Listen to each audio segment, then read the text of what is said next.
I'm very pleased to be here with you all in Dubai today, and thank you very much for attending my presentation. Allow me to take a second to compliment and congratulate the organizers and staff running this event. It's definitely one of the most well-run expos I've seen.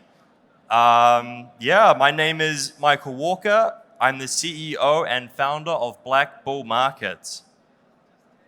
The topic of my presentation today is something of a hot topic in today's industry, and that is license versus leverage. So why should this matter? And before I get into it, do we have any regulators in the room? If so, raise your hand. Does anyone work for a regulator? Okay, very good. I'll use the other speech then. No, just kidding.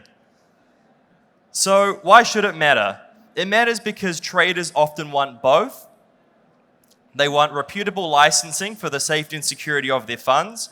They also want a high level of leverage so they get flexibility in their trading strategies. But unfortunately, these 2 points, and especially in more recent times, often contradict each other. Nowadays, brokers are constantly seeking to balance the two so that we are well placed to deliver on all the demands of all of the clients. But it's tough. Before I properly jump into this topic, I'd like to give you a little information about us so that you can understand BLACKBULL's perspective on this interesting topic. BLACKBULL Markets is a true multi-asset brokerage and fintech powerhouse based in Auckland, New Zealand.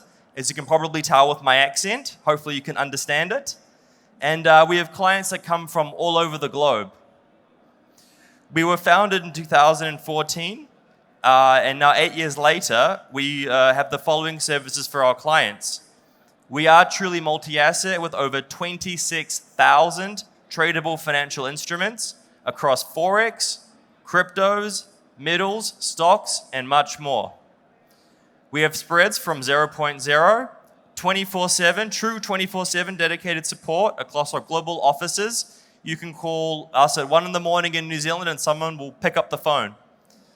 We have ultra-fast trading execution speeds for those EAs and HFT strategies, and leverage of up to 1 to 500, along with multiple licenses around the world. And that's something that we'll get into today, really showing the difference between the licenses, the benefits, and the risks.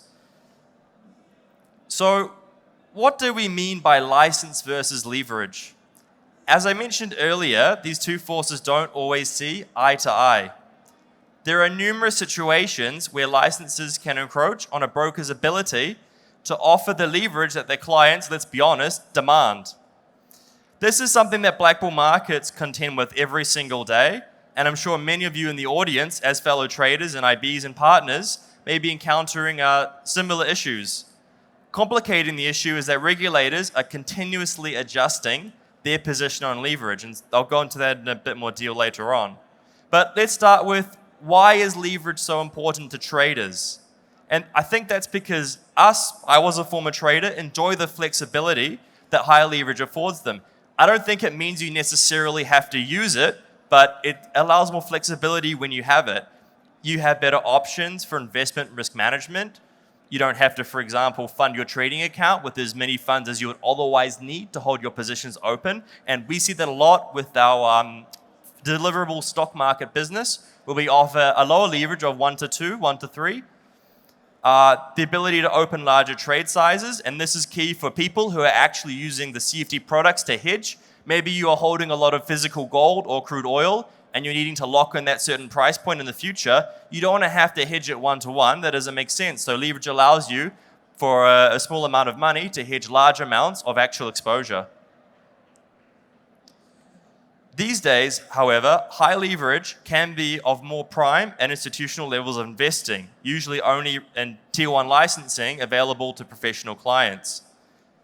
For BLACKBULL, this aligns with our goal of providing an institutional trading experience to both professional investors and also more recently to retail investors all around the world. And why is good licensing important? It's definitely recommended for any trader or investor to use a licensed provider instead of an unregulated one. And the various reasons are naturally security and trustworthiness are pretty important. But the biggest thing is really the effort that providers must meet in terms of their obligations, protections, audits, for example, that can cost the broker substantial money, substantial care, And I would say there's substantially more ramifications if the broker simply runs off with your money or doesn't necessarily pay you withdrawal. So it empowers you as a client to sort of be in a much stronger position, especially if you have considerable funds with the broker. Arguably, the need to hold these high pedigree licenses is more important than ever for black bull markets and also the industry as a whole. Just going to put on the screen generally accepted tiers for licensing bodies around the world, and I'll briefly go over the tier 1 licenses, where they're from, and how they've been handling the leverage situation. So you have Australia at the top. Everyone knows ASIC. Unfortunately, they did change their leverage decision in 2021, and they've reduced it from 1 to 500 down to 1 to 30, which is a very, very different change if you're a trader in the market, and that would definitely affect your trading strategy, hedging, and margining requirements. The United Kingdom is also a strong tier 1 contender. They're also at 1 to 30 leverage, and the professional is a higher amount at 1 to 300 if you meet the professional criteria. They're one of the most stringent and respected Forex regulators, and an FCA license, as we know, is well sought after by brokers. It's a very strong stamp of a seal offered by the FCA, and also formerly pre-Brexit, that was well accepted into the European region and all around the world. However, with these leverage changes, they've actually banned the ability to trade cryptocurrency CFDs with any regulated broker. You have us, so that's New Zealand. We're regulated by the FMA. Currently, there are no leverage caps. We do speak to the regulator on a regular basis, and we have put forward the case of what happens and what I'll go into further when leverage does change and the ramifications on the clients and what happens next. One of the key focuses of our licensing program can actually be attributed by our decision, again, to work with the New Zealand FMA. And as long as you can see on the table screen as well, we in New Zealand and the FMA is one of our most respected market authorities. There are a substantial number of ASIC and FCA regulated brokers that have tried to come to New Zealand to get the same license, and they've been turned away, mostly because they haven't taken it as seriously, but it does show that it is a tier 1 regulator and they are very strict. They constantly revoke licenses, again by massive multi-regulated brokers, but due to copyright I'm not going to disclose those names. And then you have the tier 3 licenses. So obviously on the other end of the spectrum, you have other licenses that are considered to be much less restrictive, even from an onboarding requirement. And I know that's a very important topic here in MENA.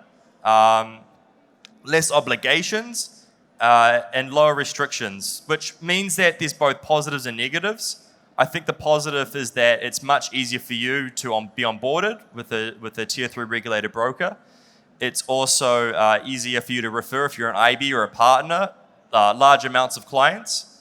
However, it does not have the same security of funds and reliability as potentially the tier 1 licenses. And it doesn't mean that tier 1 is actually immune to issues. We all know of brokers that have a tier 1 license that are no longer with us and have had terrible experiences for their clients. But obviously there's a far higher chance that that won't happen, because the hoops that they're having to jump through, report on, obligations, are much, much higher. A study from the 2019 by the Journal of Economics evaluated the 2010 regulations that kept leverage in the US retail foreign exchange market. And each metric, steps taken to reduce leverage, reduce the overall trader participation in each of these markets. Whilst some regulators may have argued that this was their desired outcome, what ends up happening is a lot of clients moving offshore to other brokers that can afford higher leverage. This is a trend that has occurred throughout the industry, and traders are not willing to compromise on their typical trading service. We see many tier 1 regulators out there on the floor today, and if you inquire at their booth which entity that you will be onboarded from, most likely it's a tier 3 regulator. It doesn't mean they don't have the tier 1, but at 1 to 30 leverage, how many of us would be willing as clients to sign up as a retail trader on 1 to 30? Now we take a look at one of the most recent and drastic changes that we see from Australia's ASIC regulatory changes with leverage. In 2021, as many of us know, ASIC decided on a huge reduction in the maximum leverage that brokers can offer retail traders. It went from 500 to 1 down to 30 to 1. It also placed a restriction in cryptocurrency. They didn't ban it altogether like the FCA did, but they reduced the leverage on cryptocurrencies by 1 to 2. Now, if you're a big crypto CFD trader, this is untradeable, especially on the major cryptocurrencies. The motivation for ASIC to change its maximum amount of leverage was stated as a way to protect the uninformed investors from substantial losses. However, I would argue that a more nuanced approach would have been more appropriate in this situation. It could have been done by offering better education, maybe an easier professionalization class, and this could have also given the same result of protecting uninformed clients without harming the trading freedom of informed investors. Nowadays, cryptocurrency wallet providers are getting nods from governments around the world. With this comes the interest in leveraged crypto CFD trading platforms. And this is something that we also offer and have seen growing demand on, despite the current crypto winter. This is relatively a new area of investment for many leveraged traders, although with a lot of growth and opportunity. Many traders began their investment journey over the last 2 years during the pandemic, where crypto is growing rapidly over that time. This growth, as we know from large crypto providers, has led to scrutiny from regulators who are skeptical about the new product and need time to familiarize themselves with these changes. Sometimes this can result in leverage caps, such as the UK and in Australia. So what does it look like from a broker's perspective like BLACKBULL Markets? It's a real challenge for us to balance the requirements that our regulators impose on us and the wants and needs of the traders. Regulation, I believe, and we believe, is certainly important and required. It offers that key security to ensure that brokers are fulfilling their obligations for better investor and trader outcomes. But sometimes it can be a significant, heavy burden when over-licensing occurs. And unless they have proper infrastructure, these additional licenses can result in more challenging client experiences. As such, balance is often required, and brokers like us strongly consider the appropriate steps in the changing market demands. Finally, brokers should strive for closer consultation and healthy working relationships with regulatory bodies to educate them in trader desires and what leverage restrictions can result in. The reality is, from our perspective, there are pros and cons for both Tier 1 and Tier 3 licenses that may offer higher leverage. And if you are wanting a Tier 1 license, it's unlikely as a retail trader that you can actually receive higher leverage. We're lucky in New Zealand with the FMA because we still do have the higher leverage. But ultimately, if I went back to my trader days today, I'd be looking at a broker that offers a Tier 1 license because you know that they've had to jump through all of the hoops. You know that they're regulated, the audit, but also one that also has a Tier 3 license if higher leverage is of importance, so that you can access the higher leverage offered to clients. That concludes my speech. Do we have any questions from the audience? Anything about maybe a broker's perspective and what we see in the markets? Thank you very much for listening. And enjoy your evening and the closing party. Thank you.